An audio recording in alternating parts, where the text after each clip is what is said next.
है ना वो फंसी गई है।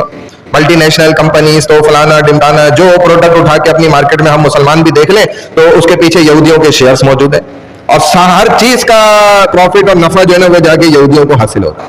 तो आज भी वो मुसलमानों के मुखालिफ तमाम तर हथियार जो है ना इस्तेमाल करते हैं। हमारे मुसलमान बच्चे बिटकॉइन और डिजिटल कॉइन और फलाना कॉइन और ये कॉइन जो जिसके पीछे जो असल जड़ है वो यहूदी है, उसके अंदर अपनी हलाल की कमाई को इन्वेस्ट कर रहे हैं।